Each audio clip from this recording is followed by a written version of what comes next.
أعوذ بالله من الشيطان الرجيم بسم الله الرحمن الرحيم والصلاة والسلام على سيدنا محمد وعلى آله وأصحابه أجمعين والسلام عليكم ورحمة الله وبركاته. Frères et sœurs, assalamu alaikum wa rahmatullahi wa barakatuh, heureux de vous retrouver afin de partager avec vous cette présente et nouvelle vidéo.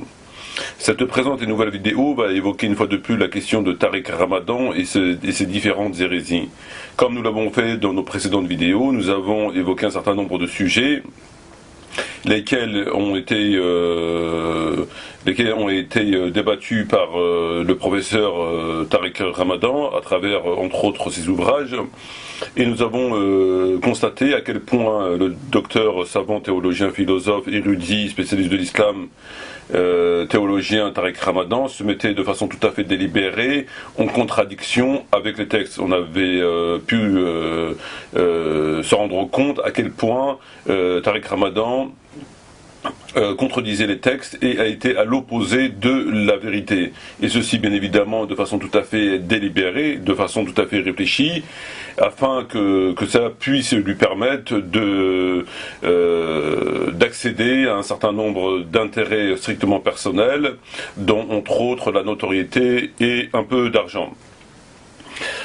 Alors, frères et sœurs, dans cette présente vidéo, nous allons aborder trois sujets, ou plus exactement, nous allons aborder un nouveau sujet, à savoir la position Tariq Ramadan concernant la polygamie, et je vais réaborder une nouvelle fois la question de frapper son épouse et le fait que le prophète Mohammed alayhi salam touchait, nous a-t-il dit Tariq Ramadan, touchait les mains des femmes et que cela n'était pas interdit ou voire déconseillé en islam. Donc j'aimerais apporter des informations complémentaires sur ces deux derniers sujets, et je vais aborder entre guillemets un nouveau sujet qui est la position de Tariq Ramadan concernant la polygamie. Alors frères et sœurs, quelle est la position de Tariq Ramadan concernant la polygamie? Alors une fois de plus, je vais vous citer les propos de Tariq Ramadan afin qu'il n'y ait pas de malentendu sur la question, comme ne disent pas ensuite Tariq Ramadan n'a jamais dit ça, tu as mal compris, tu as déformé, tu comprends rien, etc., etc. Donc je vais citer de façon tout à fait intégralement, de façon tout à fait claire, les textes de Tariq Ramadan afin que tout le monde puisse les entendre, et nous allons ensuite les analyser à la lumière donc du Coran et de la Sunna. Alors, quelle est la position de Tariq Ramadan concernant la polygamie? Que nous dit Tariq Ramadan? Que dit Tariq Ramadan dans un certain nombre de ses ouvrages concernant la polygamie? Alors, je vais d'abord commencer par vous citer un texte que j'ai extrait de son livre « Peut-on vivre avec l'islam ?» à la page 97 donc de cet ouvrage. Tariq Ramadan nous dit, alors ouvrons les guillemets et ouvrons par la même occasion nos oreilles. Tariq Ramadan nous dit, donc j'ouvre les guillemets, le texte coranique est clair de ce point de vue, la polygamie est permise en islam jusqu'à 4 femmes, mais elle est assortie de conditions non moins explicites. C'est une permission. La quasi-unanimité des savants musulmans affirme que l'orientation générale de l'enseignement islamique tend vers la monogamie. Fin de citation, fermeture des guillemets. Peut-on vivre avec l'islam? Page 97. Et je vais citer un autre petit texte qui... Alors, ce texte qui est à la page 99 donc, de ce même ouvrage, qui est écrit vraisemblablement avec un certain Alain Grèche. Alors, ce Alain Grèche pose la question au professeur Tariq Ramadan et lui demande, donc Alain Grèche lui dit, donc ouvrons les guillemets, oui, mais on attend toujours la fin de la polygamie. Donc, Alain Grèche dit à monsieur Tariq Ramadan, oui, mais on attend toujours la fin de la polygamie. Ce à quoi M. Ramadan répond, alors j'ouvre les guillemets, là c'est Tariq Ramadan qui parle, et il lui dit, les sociétés évoluent et les savants qui s'expriment pour le strict respect des conditions imposées par l'islam sont de plus en plus nombreux, notamment par l'éducation des femmes et leur droit à exprimer leur refus dans le contrat de mariage. Donc je répète, les sociétés évoluent et les savants qui s'expriment pour le strict respect des conditions imposées par l'islam sont de plus en plus nombreux. Voilà. donc page 99 de ce même ouvrage, Peut-on vivre avec l'islam? Ce que je crois. Alors, frères et sœurs, que doit-on, que peut-on penser de ces propos, des propos du professeur théologien, philosophe, intellectuel, érudit, spécialiste de l'islam, Tariq Ramadan? Sont-ils en conformité avec l'enseignement de l'islam? Sont-ils en conformité avec le Coran, avec la parole du prophète Mohammed, donc les deux fondements, le Coran et la Sunna? Ou bien sont-ils, comme à son habitude, en contradiction avec l'enseignement de l'islam? Alors, frères et sœurs, résumons la position de Tariq Ramadan sur la question, afin de bien saisir tous les sens des propos de Tariq Ramadan. Résumons donc la position de Tariq Ramadan concernant la polygamie. M. Tariq Ramadan nous dit que c'est une permission, donc la polygamie est une permission. La quasi-unanimité des savants musulmans affirme que l'orientation générale de l'islam tend vers la monogamie. Donc, selon M. Tariq Ramadan, la quasi-unanimité des savants de l'islam affirme que l'orientation de l'islam que l'orientation générale de l'islam, de l'enseignement de l'islam, tend vers la monogamie. Voilà ce que nous dit M. Tariq Ramadan. Donc, selon M. Tariq Ramadan, la quasi-unanimité des savants de l'islam affirme que l'orientation générale de l'islam sur la question de la polygamie tend vers la monogamie. Voilà, dans un premier temps. Et dans un deuxième temps, M. Tariq Ramadan est pour l'abolition de la polygamie, puisque lorsque Alain Grèche lui pose la question, oui, mais on attend toujours la fin de la polygamie, puisque nous savons que les non-musulmans sont contre la polygamie, mais ne sont pas contre la fornication, l'adultère, l'homosexualité, et peut-être même la zéophilie, donc voilà, c'est la polygamie qui les dérange, le reste, ils n'attendent pas la fin de l'homosexualité ou la fin de l'adultère, qui d'ailleurs n'est plus un délit, puisque ce texte a été abrogé du code pénal français. Donc c'est même plus un délit ou même une contravention, c'est rien du tout. Donc ils ne sont pas contre cela, mais par contre ils sont contre la polygamie. Donc Alain Grèche, je suppose, de façon tout à fait normalement, tranquille, sans avoir à craindre une quelconque remarque de la part du professeur, le cheikh savant, théologien, philosophe, spécialiste de l'islam et érudit Tariq Ramadan. Donc il lui dit, mais on attend toujours la fin de la polygamie. Très bien. Donc la question en soi déjà est quelque peu déplacée, mais bon. Tariq Ramadan acquiesce, comme à son habitude, il descend le pantalon afin de donner des gages de garantie par rapport à sa position sur les questions qui dérangent les non-musulmans. Et donc, bien sûr, la diffusion des hérésies Tariq Ramadan ne profite qu'aux non-musulmans et non pas aux musulmans eux-mêmes, puisque ce sont des hérésies, ce sont des mensonges, ce sont des contradictions totales au Coran et à la Sunna. Donc Tariq Ramadan acquiesce comme à son habitude et il lui dit les sociétés évoluent. Donc la polygamie est le contraire de l'évolution et la non-évolution. Donc voilà, déjà pour commencer, ce qui est ma foi assez remarquable comme critique à l'encontre de la polygamie et d'une pratique que le Coran a autorisée, que le prophète Mohammed ainsi que les compagnons après lui ont toujours appliquée, ont toujours faite, ont toujours usé. Donc les sociétés évoluent, très bien, donc elles évoluent. Elles évoluent aussi pour l'homosexualité, elles évoluent aussi pour... Donc, et ensuite il lui dit, les savants, donc il revient sur les savants, il s'exprime pour le strict respect des conditions imposées par l'islam. Donc les conditions imposées par l'islam, apparemment c'est la monogamie. Et les savants qui s'expriment sur la question sont de plus en plus nombreux. On pourrait rajouter entre parenthèses, alhamdulillah, l'islam va dans le bon sens.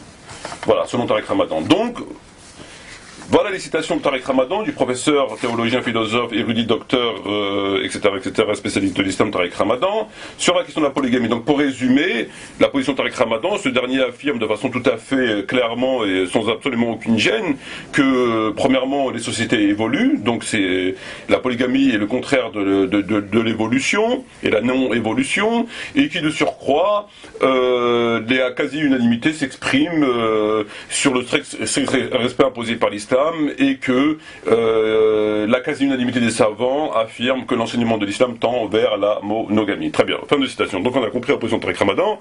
Alors encore une fois, et comme par hasard, cette position est faite au détriment des musulmans et des musulmanes, puisque ce sont des propos complètement hérétiques, complètement mensongers, comme nous allons le voir. Et comme par hasard, et une fois de plus, ces propos vont dans le sens de ses copains, ses maîtres, etc., qui lui donnent à manger, qui le font passer à la télé, comme par hasard, comme d'habitude.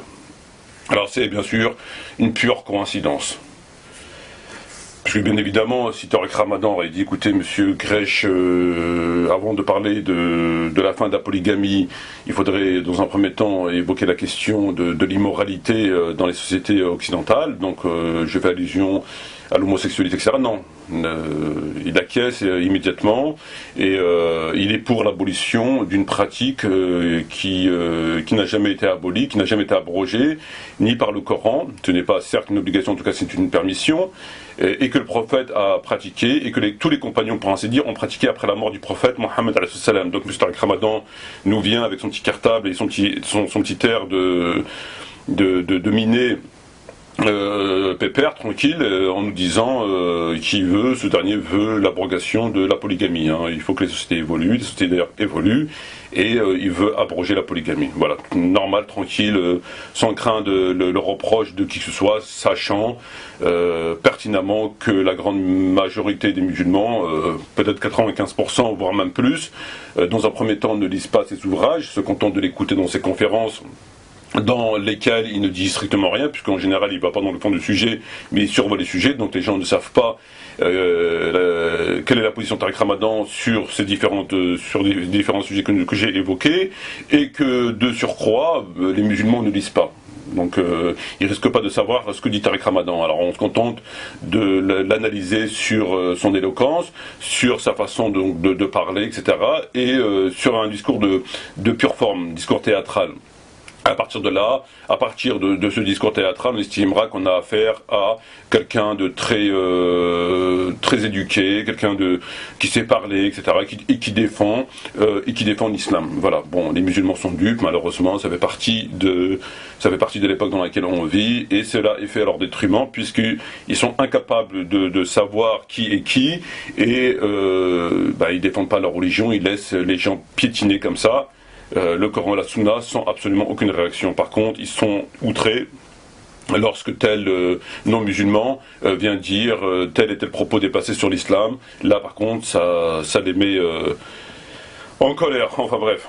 Alors, revenons au sujet. Donc la position de Tariq Ramadan, on l'a vu, je ne vais pas me répéter, elle est claire. Alors, est-ce que cette position, frères et sœurs, est-elle conforme à l'islam? Cette position est contraire à l'islam.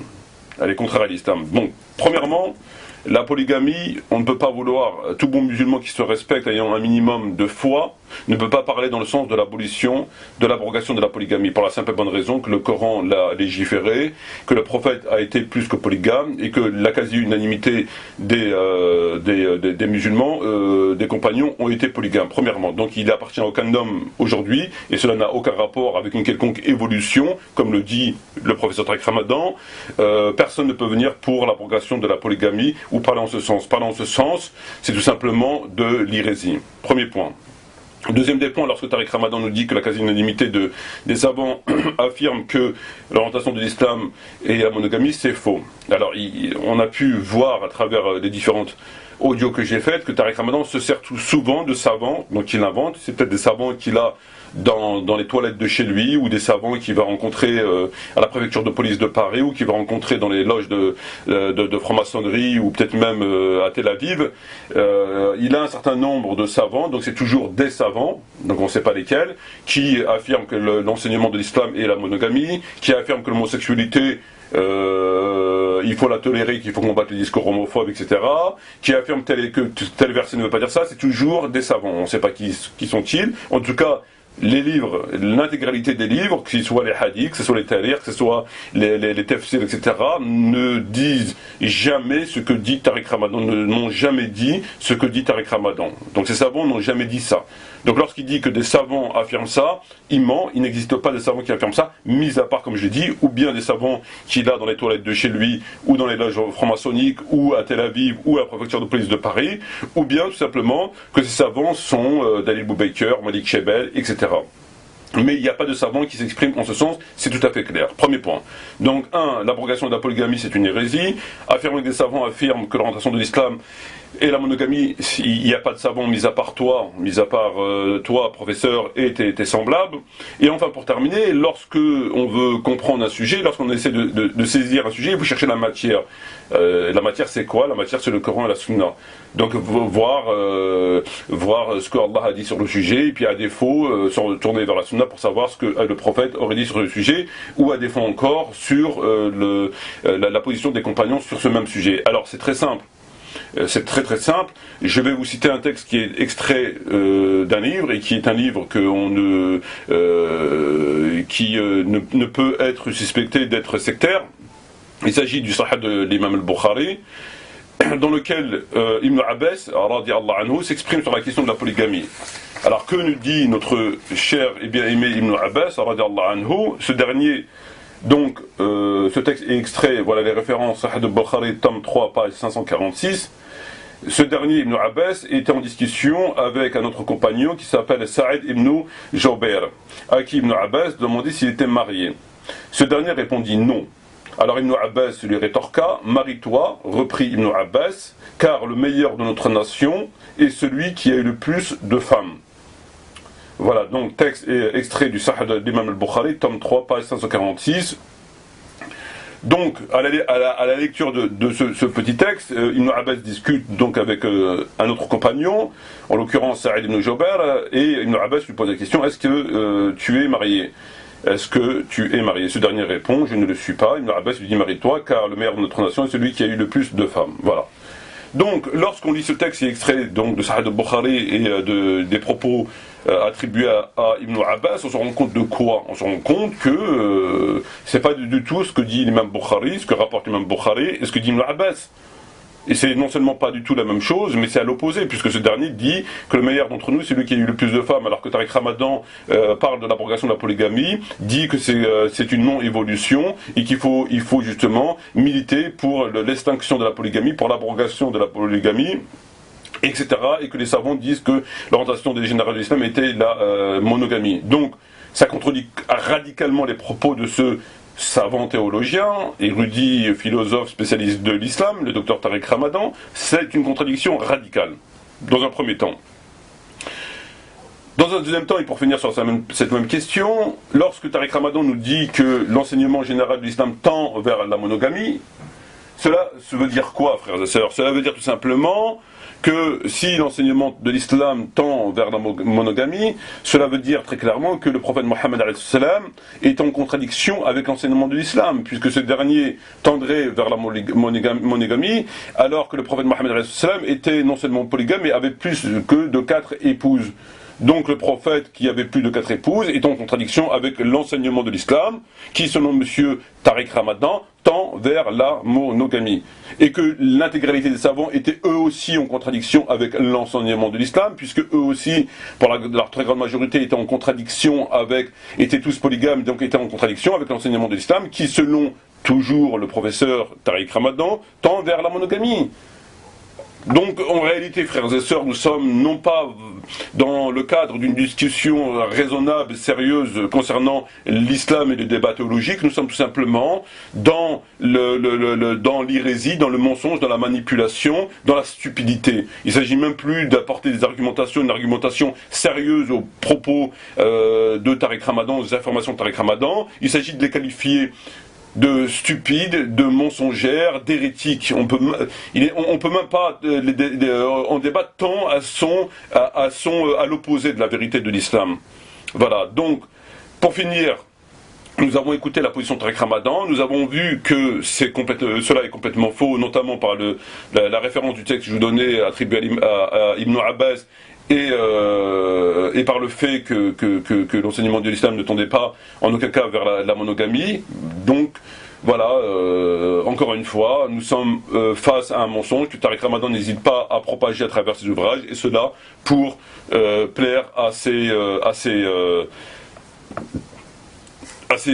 petits amis. Voilà, premier point sur la question de la polygamie. Je vais essayer d'aller un peu plus vite car le temps qui m'est imparti n'est pas très même s'il a été augmenté sur Dailymotion, et j'ai pas trop envie de vous ennuyer non plus.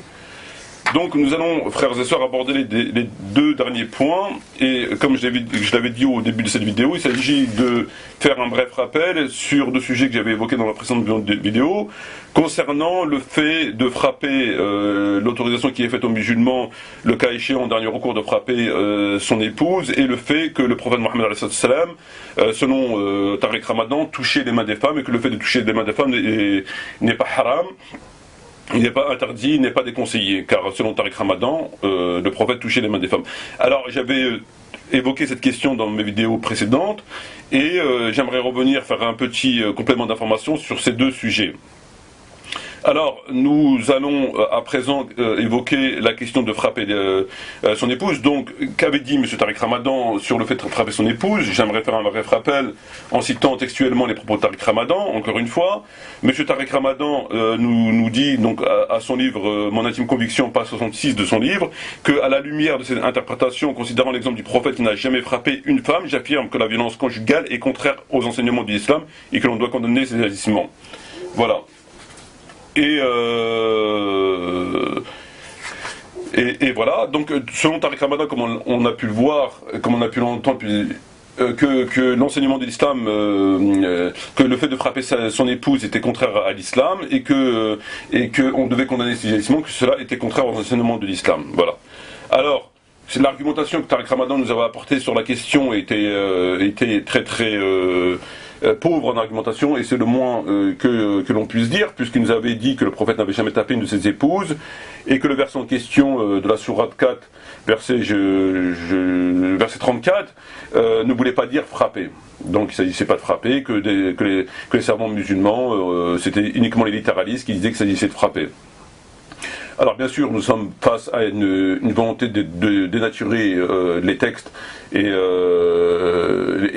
les textes coraniques, puisque en réalité la question du verset 34 de la Sourate 4 évoquait bien le fait de frapper son épouse. Donc, et quant à celles dont vous craignez la désobéissance, exhortez-les, éloignez-vous d'elles dans leur lit et frappez-les. Si elles arrivent à vous obéir, alors ne cherchez plus de voix contre elles, car Allah est certes haut et grand. Verset 34 sur 4. Donc ce verset, selon tous les tafsirs, parle bien de frapper, et la divergence portée sur comment frapper, etc., le fait de ne pas redoubler de coups, etc. Mais aucun savant, contrairement à ce qu'a affirmé M. Tariq Ramadan, n'avait dit qu'il ne s'agissait pas de frapper. Donc tous les savants l'ont dit. Et d'ailleurs, venir nous dire que le fait de frapper son épouse est contraire à l'islam, et que le prophète n'avait jamais frappé une de ses épouses, cela est faux, puisque nous avons un texte qui est extrait du tafsir du Nukathir lors du pèlerinage d'adieu, le Hajj al-Wada', où le prophète Mohammed avait tenu un discours, et dans ce discours, il avait dit entre autres: prémunissez-vous envers Dieu à propos des femmes, elles sont auprès de vous comme des captives, sur elles vous avez droit. Vous avez le droit qu'elles ne permettent pas de laisser à quelqu'un rentrer chez vous sans votre autorisation, etc. Et si elles font cela, vous les frappez, mais sans redoubler de coups.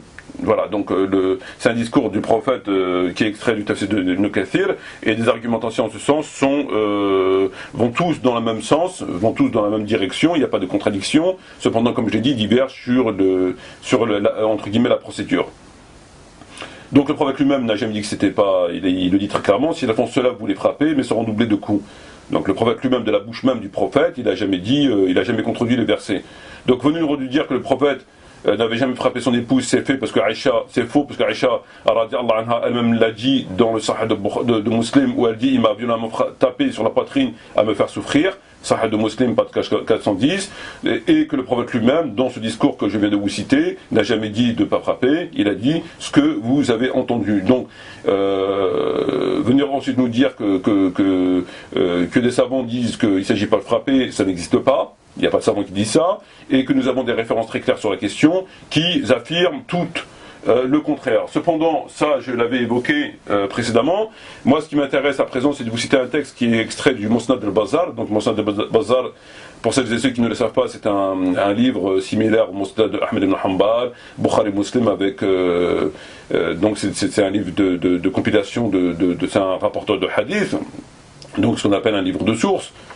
Et je vais vous citer un texte que j'ai extrait dans ce livre-là, Donc je vous le lis, j'ai demandé un jour l'hospitalité à Omar, donc Omar ibn Khattab radiallahu anhu, à un moment de la nuit, il se leva vers sa femme pour la frapper. Je m'interposais donc entre eux, et lorsque Omar se retourna vers sa couche, s'en saisissant, il dit, donc il lui parle à ce compagnon qui s'appelle Atchar, et il lui dit, Atchar, retiens les paroles que je vais te dire, et que j'ai entendues de la bouche du messager de Dieu. L'homme ne sera pas questionné sur les raisons pour lesquelles il frappe sa femme. Donc Omar ibn Khattab fait une remontrance à Atchar, donc à ce compagnon, et lui dit, l'homme, j'ai entendu ces propos de la bouche du prophète Mohammed sallam, l'homme ne sera pas questionné sur les raisons pour lesquelles il frappe, les raisons pour lesquelles il frappe sa femme. Référence de l'ouvrage Al-Bazar, page 239, chapitre 536. Voilà, donc selon le texte qui nous est rapporté par Al-Bazar et par d'autres rapporteurs, Omar lui dit très clairement qu'il n'a pas à s'interposer et qu'on ne demande pas à un homme pour les raisons pour lesquelles il a frappé sa femme, c'est entre lui et sa femme. Alors, pour terminer sur ce sujet, la position de Tariq Ramadan, une fois encore, est hérétique, puisque dans ces différents ouvrages, il nous dit que l'enseignement de l'islam, frapper sa femme, est contraire à l'enseignement de l'islam, alors que nous avons un verset qui est très clair sur la question, que nous avons tous les tafsirs qui nous disent la même chose, et que nous avons des hadiths de la bouche même du prophète ou des compagnons qui disent aussi la même chose. Alors on peut discuter si tel texte est authentique, s'il n'est pas, etc., mais on ne peut pas discuter sur l'orientation de l'enseignement. Il n'y a pas de contradiction sur la question. Ils disent tous la même chose. Ils divergent sur la question de comment. Là-dessus, il n'y a aucun problème. Mais sur le reste, ils disent tous la même chose. Il n'y a absolument aucune contradiction. Donc lorsque Tariq Ramadan vient nous dire que, au nom du fait que le prophète n'aurait jamais tapé sa femme, et que ce verset, les savants nous disent qu'il ne veut pas dire ça, mais il veut dire autre chose, il ment. C'est un mensonge comme les autres mensonges qu'on a pu le voir. Il ment. Et une fois encore, et comme par hasard, ce mensonge a pour vocation de se donner une image qu'il n'a pas, et afin de pouvoir accéder à ses intérêts strictement personnels qui sont la notoriété et un petit peu d'argent. Voilà.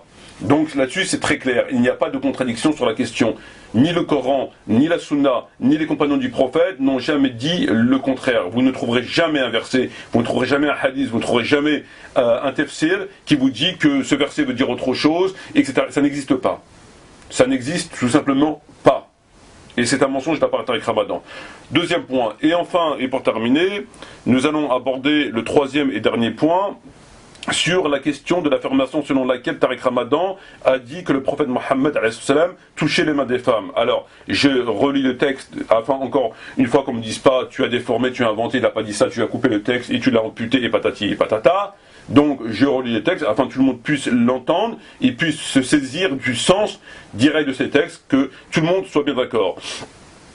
Alors, M. Tariq Ramadan, dans son livre Mon intime conviction, à la page 215, sur ce sujet, nous dit, je cite, donc j'ouvre les guillemets, Tariq Ramadan nous dit, je rappelle qu'il existe des situations où le prophète lui-même a été pris par la main et touché par des femmes qui ne lui étaient pas apparentées. À partir de ces interprétations et de ces faits, j'amène les musulmans à comprendre que l'interprétation littérale n'est pas la seule et que serrer la main des femmes à une femme n'est pas opposé à l'islam. Donc, fin de citation, fermeture de guillemets, page 215.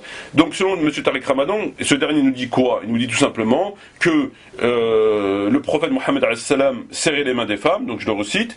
Le prophète lui-même a été pris par la main et touché par des femmes, donc comme je l'avais dit au pluriel, par des femmes, et que ce n'était pas contraire, et que seuls les littéralistes affirmaient que le fait de toucher la main d'une femme était contraire à l'islam, haram ou déconseillé. Voilà ce que nous dit Tariq Ramadan. Alors là, encore une fois, il s'agit de mensonge et d'hérésie parce que c'est contraire au texte, c'est opposé au texte, c'est contraire à tous les textes. Donc on appelle ça une hérésie. Et encore une fois, frères et sœurs, et on s'en rendra compte de façon tout à fait aisée, j'attire votre attention sur ce point, c'est que, encore une fois, c'est un discours qui plaît. On a vu pour la polygamie, on a vu pour les autres sujets, l'homosexualité, frapper, c'est le discours que les non-musulmans attendent.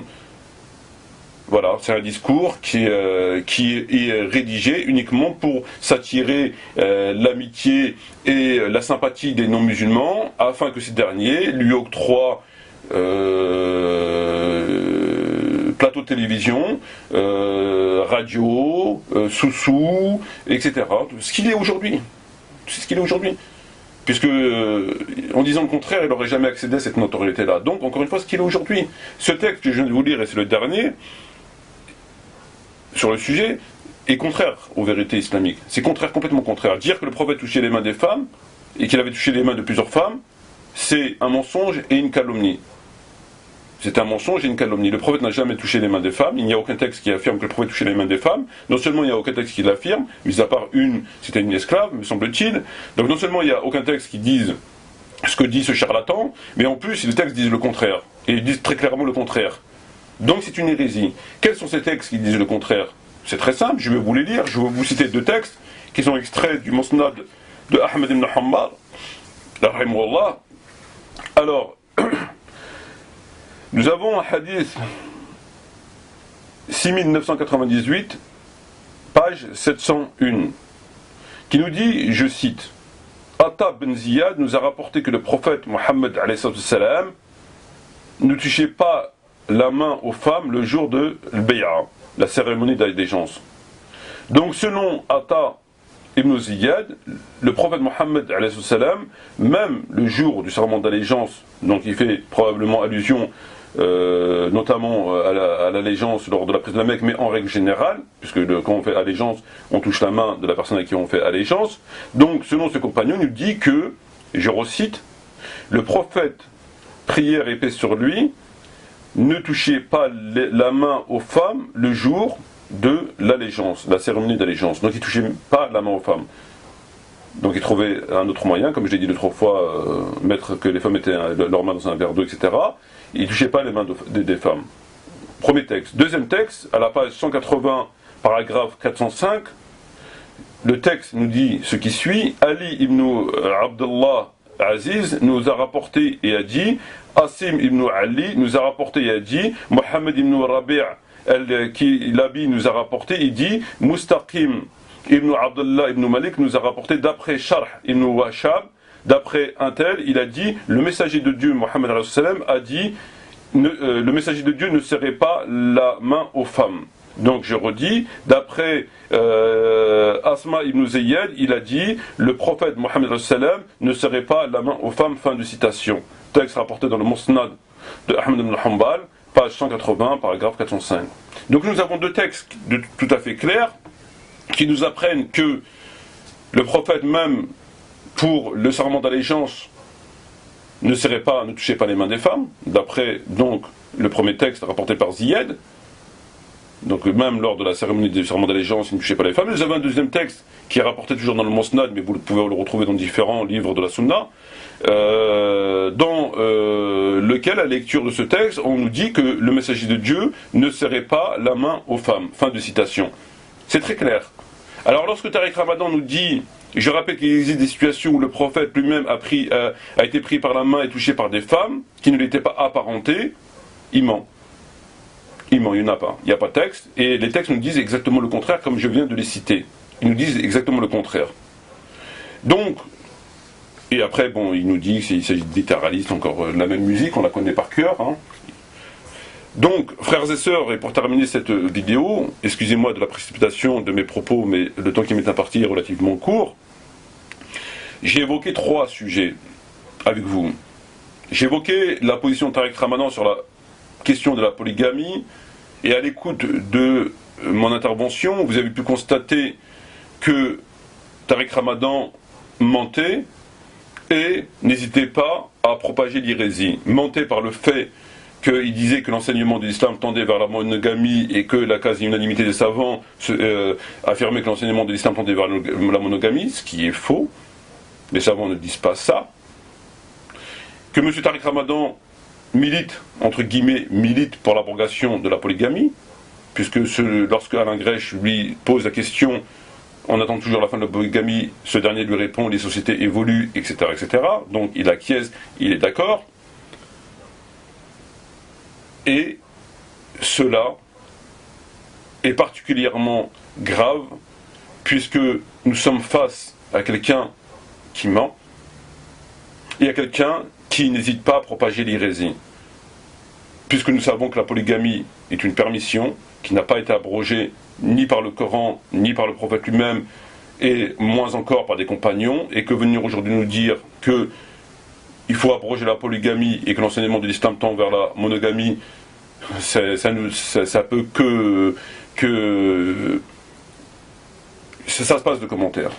Ça se passe de commentaires. Et quand on ajoute ce propos au reste des propos, on sait à qui on a affaire. On a affaire à un espèce d'antéchrist, à un imposteur, à un menteur, qui n'a pas hésité une seule seconde à dénaturer les versets de leur sens, à dénaturer la parole du prophète, à calomnier le prophète à travers tel et tel propos, à interdire ce que Dieu a rendu licite et à rendre licite ce que Dieu a interdit, à calomnier le prophète, des compagnons, des moudjahidines, etc., etc. Et il n'a absolument aucune limite lorsqu'il s'agit de ses intérêts. Et ce sont des propos, non pas qu'il a dit, qu'il a tenus, ce sont des propos qu'il a écrits, qui sont encore présents et qu'il a propagés à travers le monde. Et qui, ces propos, si on les écoute, si on les accrédite, ne peuvent que nous conduire à un islam de la fin des temps.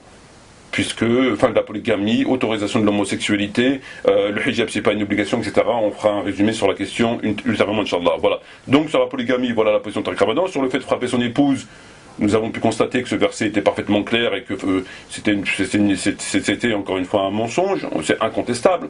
Il n'y a pas de textes qui vont dans une orientation contraire, ça n'existe pas. Et enfin, pour le fait de dire que le prophète touchait la main des femmes, et qu'il avait l'habitude de toucher la main des femmes, c'était de plusieurs femmes, hein, et que c'était seuls les littéralistes qui nous disaient qu'il fallait pas. C'est faux, puisque nous avons cité deux textes, mais on peut encore citer davantage, qu'on peut retrouver dans les livres de la Sunna, où non seulement le prophète Mohammed ne touchait même pas la main aux femmes exceptionnellement lors de l'allégeance. Donc même à titre exceptionnel, il ne le faisait pas, selon ce qu'il nous a rapporté dans le Musnad, mais qu'en règle générale, selon un autre compagnon, le prophète ne touchait pas la main des femmes. Mais Tariq Ramadan nous dit que le prophète touchait la main des femmes, et que dire qu'il ne faut pas toucher la main des femmes était contraire à l'islam, et que seuls les littéralistes tenaient ces propos. C'est très simple, M. Tariq Ramadan nous sort tout le temps des savants qui disent le contraire de l'évidence, mais sans les citer. Des savants nous disent, des savants disent, des savants disent, des savants disent. Donc je vous l'ai dit, ces savants, ce sont ces petits copains. Il n'y a pas de savants, ça n'existe pas. Ce sont uniquement ses intérêts qu'il a transformés en savants. C'est ça, ces savants, c'est ses intérêts. Et il nous parle de littéralistes, de gens qui ne savent pas lire les textes, qui lisent les textes de façon tout à fait littérale, c'est-à-dire qu'ils les prennent sans les réfléchir, sans les mettre dans le contexte, sans savoir s'ils ont été abrogés, sans savoir pour ce qui concerne les hadiths amputés, dénaturés, etc. Donc ils reprennent ces textes-là et ils les citent bêtement. Et par là, puisque en général il s'agit de l'intégralité des savants, il dénigre l'intégralité des savants et des compagnons du prophète. Pour lui c'est un détail, puisqu'il l'a fait pour le Coran, il n'a pas hésité à dénaturer le Coran. Donc pour lui après venir dire que c'est une pure formalité. Sur ce, frères et sœurs, je vous prie de m'excuser pour le temps que je vous ai, pour le temps que je vous ai retenu à écouter cet audio. Pour moi cet audio est indispensable, il faut prendre acte, il faut écouter les propos de Tariq Ramadan, il faut se rendre compte à qui vous avez affaire. Et donc pour moi c'est un devoir qui m'incombe de dénoncer ce que j'estime étant comme une gravité sans précédent, puisque on combat l'islam à travers l'ennemi intérieur et en propageant ces hérésies qui sont inqualifiables. Sur ce, frères et sœurs, je vous dis, comme à mon habitude, shukran jazirin. Wassalamu alaikum wa rahmatullahi wa barakatuh. Je vous remercie très vivement de votre attention. Et je vous dis à bientôt, Inch'Allah. Et n'hésitez pas à vous renseigner sur les différents sujets que j'ai abordés et à interroger cet énergumène sur ces propos particulièrement hérétiques. N'hésitez pas à propager et ne soyez pas dupes, car le prophète Mohammed n'est pas dupe, un musulman n'est pas dupe. Arrêtez de vous figer sur l'apparence, arrêtez de vous figer, vous savez tous très bien, comme Allah le dit à travers le Coran et comme le prophète le dit, et comme tous les gens de science et de sagesse le disent, ne vous fiez pas aux apparences, allez dans le fond du sujet, écoutez, analysez, laissez de côté les apparences, ne vous laissez pas endormir, ne vous laissez pas embobiner ne soyez pas dupes, car l'islam n'est pas une religion de dupes, et bien au contraire. Sur ce, shukran jazilan, wa salam alaikum wa rahmatullahi wa barakatuh, et j'espère à très bientôt, Inch'Allah.